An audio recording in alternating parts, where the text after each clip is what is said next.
సాహిత్యాభిమానులకి స్వాగతం. జీవనలీలకి స్వాగతం. కాకాసాహెబ్ కాలేల్కర్ గారి రచనకి పురాణం సుబ్రహ్మణ్య శర్మ గారి తెలుగు అనువాదం ఈ జీవనలీల. జీవనలీలలో ఈ భాగంలో జమ్మూ తవి లేదా తావీ నదిని గురించి, సింధు నది గురించి చూద్దాం. ముందుగా జమ్మూ తవి అథవా తావీ. నదిని గురించి చెప్పటానికేమీ లేని పక్షంలో ఆ నదిలో స్నానం చేస్తే కలిగే ఆనందం గురించి చెప్పినా నదీ మహాత్మ్యం సరిపోతుంది. నది యొక్క మహాత్మ్యం స్వతసిద్ధం. దాని పేరుతో కొంత చరిత్ర కనుక జోడించి ఉన్నట్లయితే ఆ చరిత్ర తప్పకుండా ధన్యమవుతుంది. నదికి చరిత్ర ఉన్నా లేకపోయినా దానికేమి లక్ష్యం? సంధి చేయటం నదుల పని అయితే అవి సంధి చేసిన యుద్ధాలతో చరిత్ర మనోరంజకమవుతుంది. రైతులను, పథికులను, పశుపక్షాదులను సంతుష్టిపరుస్తూ సాగే నదీ ప్రవాహ జలాలు ఆత్మరతి, ఆత్మక్రీడ, ఆత్మన్యేవచ సంతుష్ట అన్న పలుకుబడిని సార్థకం చేస్తున్నట్లు ఉంటాయి. నీ చరిత్ర ఏమని నదిని ప్రశ్నిస్తే అది నేను పర్వతపుత్రికను, అసంఖ్యాకులైన మానవులు తథా తీర్థయాత్రికులకు, ప్రజలకు తల్లిని అని చెబుతుంది. ఇంకా నేను సాగరునికి సేవలందిస్తాను, ఆకాశమందలి మేఘాలు నా స్వర్గస్థానాలు అని కూడా చెబుతుంది. ఇంతే. ఇదే ఇతిహాస దృష్టిలో నా యొక్క మహాత్మ్యం కూడాను అంటుంది. ఎక్కువగా అడిగితే తావి సమీప ప్రదేశాలను పోషించగా మిగిలిన నీరాన్ని చీనాబ్కు సమర్పిస్తాను అని చెబుతుంది. చీనాబ్ తన జలాలను ఝీలంలో విసర్జన చేస్తుంది. ఝీలం సింధు నదిలో కలుస్తుంది. సింధు నది యావత్తు జలాలను సాగరునిలో విలీనం చేస్తూ తన తరపున మనల్నందరినీ కృతార్థులను చేస్తుంది. అదే మనకు సాయుధ్యం, ముక్తిను. తతిమ్మా చరిత్ర అదంతా మీ పిచ్చి గొడవ మీదే అంటుంది తావి.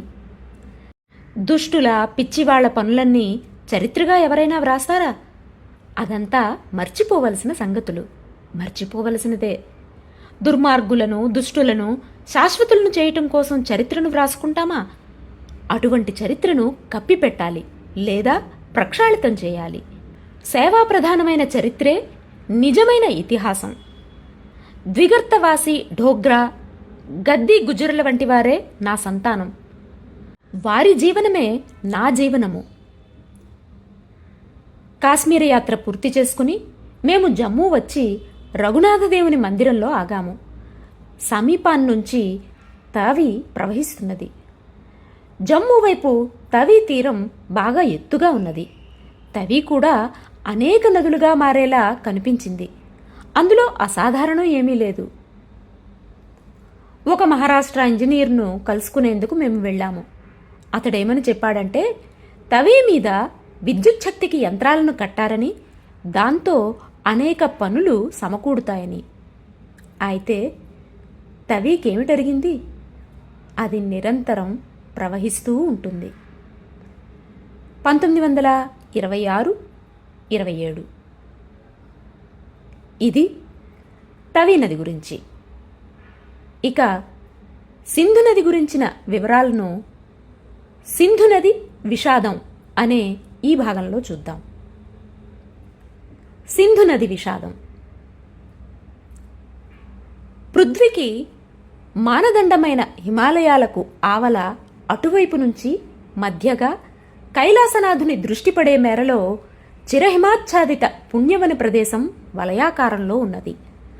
ఆర్యావర్తానికి కన్నతల్లులైన 4 నదులు ఈ పుణ్యవన ప్రదేశం నుంచి ఉద్భవిస్తున్నాయి.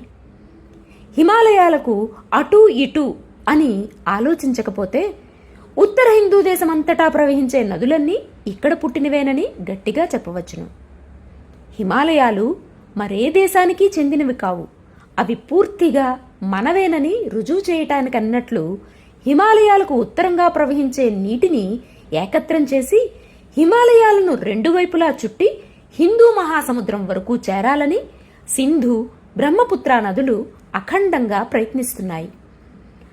భారతవర్షాన్ని తన భుజస్కంధాలపై చేర్చుకోవాలని శ్రీ కైలాసనాథుడు తన కారుణ్యపూరిత హస్తాలను చాచినట్లుగా ఈ నదులు గోచరిస్తున్నాయి.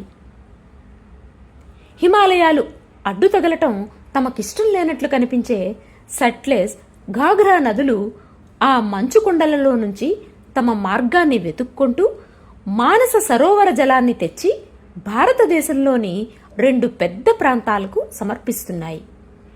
అదేవిధంగా గంగా, యమున ఇత్యాది అసంఖ్యాకమైన నదులు తండ్రి ఎడల తమ గౌరవాన్ని ఇటువైపు ప్రాంతాలను సేవించడం ద్వారా ప్రకటించుకుంటున్నాయి.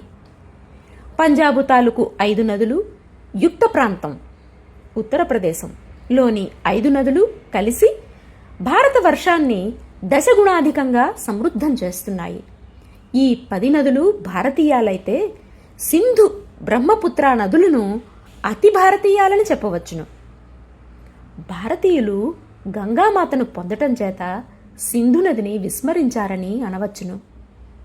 సింధు నదీ తీరమందు ఆర్యుల ధర్మ ప్రసిద్ధ తీర్థస్థానములు ఉన్నాయి. వైదిక దేవతామూర్తులలో ఇంద్రదేవుని విస్మరించినట్లుగా సప్త సింధు నదులలో ముఖ్య సింధు నదిని మనం పూర్తిగా మర్చిపోయాము. పూర్వ దక్షిణ దిశలుగా మహాసామ్రాజ్యాలు నిర్మించిన ఆర్యులు వాయువ్య ప్రాంతం ఎడల కొంత ఉదాసీనంగా ఉండటం చేత ఈ ప్రదేశం శాశ్వతంగా విస్మృతి పథంలో పడిపోయినది. ఉత్తరాన్ని హిమవంతుడు రక్షిస్తున్నాడు.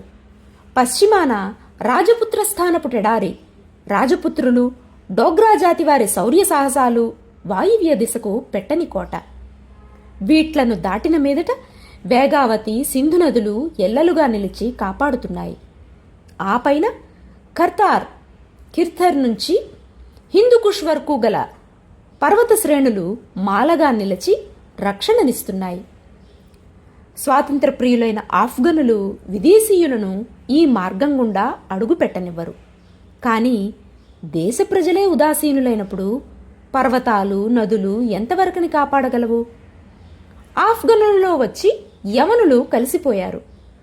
దేశపు సరిహద్దు సీమలను స్వాభావికంగా రక్షిస్తూ వచ్చిన బాల్కన్ కనుమలు క్రమంగా అరిగి తరిగి క్షీణించిపోయాయి. పైదేశీయులను లోనికి రానివ్వకుండా అటకాయించడానికి బదులు భారతీయులను పైకి పోనివ్వకుండా ఇవి అటకాయిస్తున్నాయి. రాణి సెమీరామిస్ రాకను బాల్కన్ కనుమలు అడ్డుకోలేదు. ఇరాన్ పాదుషా దరాయస్ పంజాబ్ నుంచి, సింధు నుంచి బంగారాన్ని తరలించటాన్ని ఇవి అడ్డుకోలేదు. కుషానులు, హూణులు హిందూ దేశం రావటాన్ని అడ్డలేదు. సికందరు 5 నదులను దాటి వచ్చినా ఆపు చేయలేదు. మహమ్మద్ గజనీ, బాబరులను ఈ అడ్డుగోడలు అడ్డుకోలేకపోయినవి. కాబూలు నది నీటిని పరిగ్రహించినది పశ్చిమాన్నుంచి వచ్చేవారిని అటకాయించలేదని మనము గ్రహించి ఉండవలసినది. పశ్చిమ టిబెట్టు వద్ద కైలాసలోయలో సింధు నది ఉద్భవించినది. అక్కడ నుంచి నేరుగా వాయువ్య దిశగా పరిగెత్తి చివరకు నైరుతి దిశగా మళ్ళుతుంది. కాశ్మీరంలో చొచ్చి సైనిక శిబిరాల వలె కనిపించే పశువుల మందలను దాటి కారాకోరం పర్వతాలు రక్షణనిస్తూ ఉండగా మన ముందుకు సాగిపోతుంది. స్కార్ట్ సమీపించేసరికి హిందూ దేశం చేరుకోవాలనే ఉత్సుకత నదికి హెచ్చుతుంది. గిల్గిట్ వద్ద కోటను సుదూరాన్నుంచి చూసి దక్షిణంగా తిరుగుతుంది. తానుగా చిత్రాల్ వెళ్లాలని అనుకోలేదు. కానీ అక్కడ నీరు ఎలాంటిదో తెలుసుకోవాలని స్వాత్ నదిని తన వద్దకు పిలిపించుకున్నది. స్వాత్ ఒంటరిగా ఎందుచేత వస్తున్నది? దాని నిష్ఠ కాబూలు నదితో సరిసమానమైనది. శ్వేతపర్వతం నుంచి నీటిని సంగ్రహించుకువచ్చే కాబూలు నదితో కలిసి అటక్ వద్ద సింధు నదిని కలిగి వస్తుంది. ఇక్కడ సింధు పూర్తిగా భారతీయం అవుతుంది.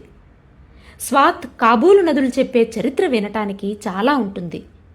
ఖైబరు కనుమల గుండా ఎవరెవరు వచ్చారో వెళ్లారో, బైక్ట్రియా నుంచి యూనానీ వారు ఏ మార్గం గుండా వచ్చారో, కల్నల్ యంగ్ హస్బెండ్ చిత్రాల్ ఆందోళన అణచేందుకు ఎలా వెళ్ళినది ఇత్యాది చారిత్రక విషయాలు ఈ నదులు చక్కగా చెప్పగలవు. అమీరు అమానుల్లా ఎండాకాలపు వెర్రిని పురస్కరించుకొని జరిగిన దండయాత్ర సంగతులు కూడా ఈ నది నుండి అడిగి తెలుసుకోవచ్చును. కోహట్ క్రూరత్వం సంగతులు సైతం సింధుకు అపరిచితాలు కావు. వజీరిస్తాన్, బన్నూలలో క్షాత్రధర్మానికి సిగ్గును కలిగించే సంఘటనలు అనేకం జరిగాయి. వాటి వైనం కురం నది నుండి తెలుసుకుని సింధు నది గాద్గతికాన్ని పొందినది. క్రుము లేక కురం నది సింధు నదిని కలిసినప్పుడు సింధు ప్రవాహం భేదంగా విరుద్ధంగా కనిపిస్తుంది. పర్వతాలు లేని చోట నది మర్యాదగా వర్తించదు. చిన్నవి పెద్దవి లంకలను నిర్మించుకుంటూ సింధు నది లాహోరు వద్దనున్న డేరా ఇస్మాయిల్ ఖాన్ నుండి డేరా గాజీ ఖాన్ నగరం వరకు ప్రవహిస్తుంది. ఇప్పుడు 5 నదుల నీటిని తీసుకువెళ్తున్నాననే దర్పంతో సింధు నది సంకరమై పరుగెడుతుంది. జమ్మూ వైపు నుంచి వచ్చే చీనాబ్ కాశ్మీరు నుంచి వచ్చే ఝీలం నదితో కలుస్తుంది. లాహోరు వైభవం అనుభవించి తృప్తి చెందిన రావి ఈ రెండింటినీ కలుస్తుంది. వ్యాస్ నీటితో పుష్టమైన సట్లెజ్ ఈ 3 జలాలతో కలుస్తుంది. ఉన్మత్తమైన పంచనదుల ప్రవాహం మిట్టన్ కోట వద్ద సింధు నది మీదకు వెళ్లి ఉరుకుతుంది. ఇంత పంచనదీ ప్రవాహం వచ్చి మీద పడినా ఆక్రమణను సహించి తన పేరే చివరకు నిలుపుకోగలిగిన సింధు నది శక్తి కూడా అధికాధికమై ఉండాలి. సింధు నది కేవలం తన పేరును మాత్రమే చిరస్థాయి చేసుకోవటం లేదు, అనేక ప్రకారములుగా తన చుట్టూ ఉన్న పరిసర ప్రాంతాలను సేవించటం ద్వారా తన పేరును నిలుపుకుంటున్నది. త్యాగాయ సంభృతార్థానాం అన్న ఆర్యోక్తిని అనుసరించి సింధు నది ఆర్యరాజులను అనుకరిస్తున్నది. సప్త కనుమల నుండి వచ్చే నీటిని ఏకత్రం చేసి ఆ యావత్తు జలాలను మహాసముద్రునికి అర్పించే నిమిత్తం సింధు నది తీసుకువెళుతున్నది. అవసరమైన వారు ఆ నీటిని ఇతరత్రా మళ్లించి తీసుకుపోదలుచుకుంటే సింధు నదికి ఏమాత్రం అభ్యంతరం ఉండదు. కానీ గంగ వద్ద కల ఉదారత సింధు నది వద్ద లేదు. కనుక అటక్ సక్కర్ పట్టణముల నుంచి హైదరాబాద్ వరకు వంతెనలు ఆనకట్టలు నిర్మించారు. సక్కర్ వద్దనున్న వంతెన సైనిక దృష్ట్యా చాలా మహత్వపూర్ణమైనది. సింధులోనున్న ఒక పెద్ద లంకను ఆధారంగా చేసుకుని దానిని నిర్మించడం జరిగినది. బాగా లోతుగా ఉండే రోహరీ వద్ద విసినికర్ర మోస్తరుగా ఈ వంతెనను ఎప్పటికప్పుడు ఏకత్రం చేయవచ్చును. సేనలను సింధు నదిని దాటనీయకుండా చేయాలంటే ఒక్క క్షణంలో యావత్తు వంతెనను లుప్తం చేయవచ్చును. షికార్పూర్ సక్కర్ వంతెన వేరు, రోహరీ వద్ద వేరుగాను ఉంటుంది. షికార్పూర్ సక్కర్లకు ఇంగ్లీషు వారి వలన మాత్రమే మహాత్మ్యం రాలేదు. ఇక్కడ హిందూ వ్యాపారులు ప్రాచీన కాలం నుంచి బోలన్ ఘాట్ మార్గం గుండా కందహార్ వెళ్లి మధ్య ఆసియాతో వ్యాపారాలు చేసేవారు. హిరాత్, మర్వా, బుఖారా లేక సమర్కండ్ ఎక్కడ చూసినా షికార్పూర్ వ్యాపారులు కనిపిస్తారు. షికార్పూర్ హుండీ మాస్కో, పీటర్స్బర్గ్, లెనిన్గ్రాడ్లలో కూడా చెల్లేది. సక్కర్ స్ఫురించగానే అక్కడ నీటిలో తెలియాడే సాధువేల పేరుగల లంక స్ఫురణకు రాకమానదు. ఈ లంక ఆ నదీ జలాల మధ్య ఒక పెద్ద ఓడలా కనిపిస్తుంది. సాధుపురుషుల అభిరుచి ఎప్పుడూ కావ్యమయ సుందర ప్రదేశాలను ఎంచుకుంటూ ఉంటుంది. సాధువేల లంక సౌందర్యాన్ని చూసి సామ్రాట్టులు సైతం ఈర్ష్య చెందక మానరు. ఇక్కడ నుంచి మంచర సరోవరానికి వెళ్లే సింధు నది విశ్రాంతి కోసం సరోవర ప్రాంతానికి వెళ్తున్నదా, సింగడాలు తినటానికే వెళ్తున్నదా అనేది యోచించవలసిన ప్రశ్న. సమయానుకూలంగా ఖిర్ధర్ కర్తార్ వద్ద వెనుకకు మళ్లీ సేవణం నుంచి ఆగ్నేయ దిశగా తిరిగి హైదరాబాద్ వరకు వెళ్తుంది. ఈ ప్రాంతం అనేక యుద్ధాలకు సాక్షి. జయద్రథుని పరిపాలనా కాలంలో ఇక్కడ పరిస్థితులు ఎలా ఉండేవో తెలియదు. దాహిర్, జచ్చరాజుల కాలంలో ఈ ప్రాంతం బాగా అణిచివేయబడినది. చంద్రగుప్తునికి పూర్వం ఇరానీ సామ్రాజ్యానికి సేనలను ఇవ్వటం వలన కానీ లేక ఇక్కడి బ్రాహ్మణ రాజుల అనాచార దోషం చేత కానీ ప్రజలు బహు అసమర్థులు, బలహీనులుగా తయారయ్యారు. ఇరాన్ పాదుషా వచ్చినప్పుడు, సికిందర్ వచ్చినప్పుడు బాగ్దాద్ నుంచి మహమ్మద్ బిన్ కాసిం వచ్చినప్పుడు, సర్ చార్లెస్ నేపియర్ వచ్చినప్పుడు సింధు నదీ తటవాసులు ప్రతిసారీ ఓడిపోయారు. సికిందర్ ఓడలో కూర్చుని సింధు నదిని దాటినప్పుడు తన రక్షణ కోసం సేనలను నదికి ఇరువైపులా నడిపించాడు. ప్రస్తుతం ఆంగ్లేయులు సింధు నది రక్షణ కోసం కాకపోయినా పంజాబ్ గోధుమ పంటను విదేశాలకు తీసుకుపోవటం కోసం నదికి ఇరుప్రక్కల రైళ్లను పరిగెత్తిస్తున్నారు. సింధు నది ప్రవాహ వేగం అధికమైతే గంగా నదిలో వలె సింధు నదిలో కూడా ఓడలను నడపటం కష్టమవుతుంది, అసాధ్యం కూడాను. ప్రవాహ వేగం ఎక్కువ కనుక కరాచీ వద్దనున్న కేటీ ఓడరేవుకు అసలు ప్రాధాన్యం లభించలేదు. సింధు నది ముఖ ప్రదేశం సింధు నది పురుషార్థాన్ని సూచిస్తుంది. దూర దూరాల నుంచి తెచ్చిన బురదను, ఇసుకను ఈ ముఖద్వారం వద్ద మేటవేయడం చూసి అరేబియా మహాసముద్రం సూక్ష్మ బుద్ధితో కానీ దర్జాతో కానీ దూరాన్నుంచే వెనక్కు మళ్ళీపోతున్నది. సింధు నది ప్రవాహం సింధు నదికి శోభను కలిగించేటంత వేగవంతము, విస్తీర్ణమైనదీను. కానీ వేసవిలో మంచు పగిలి నీరు కొట్టుకు వచ్చినప్పుడు అది జలప్రళయమనాలి కానీ దానిని అశ్వంతో కానీ గజముతో కానీ పోల్చటం శోభను కలిగించదు. సముద్రుని కెరటాలు ఎగిరినట్లుగా సింధు నది కెరటాలు ఎగురుతాయి. ఎటువంటి ఈతగాళ్లు సైతం సింధు నది కెరటాలను చూసినప్పుడు అందులోనికి ఉరకటానికి సాహసించరు. ప్రేమ పిచ్చిలో పడిన సతీ సుహిణి వంటి వారు మాత్రమే పచ్చికుండను ఆధారం చేసుకుని ఈ నదిని తరించటానికి సాహసిస్తారు.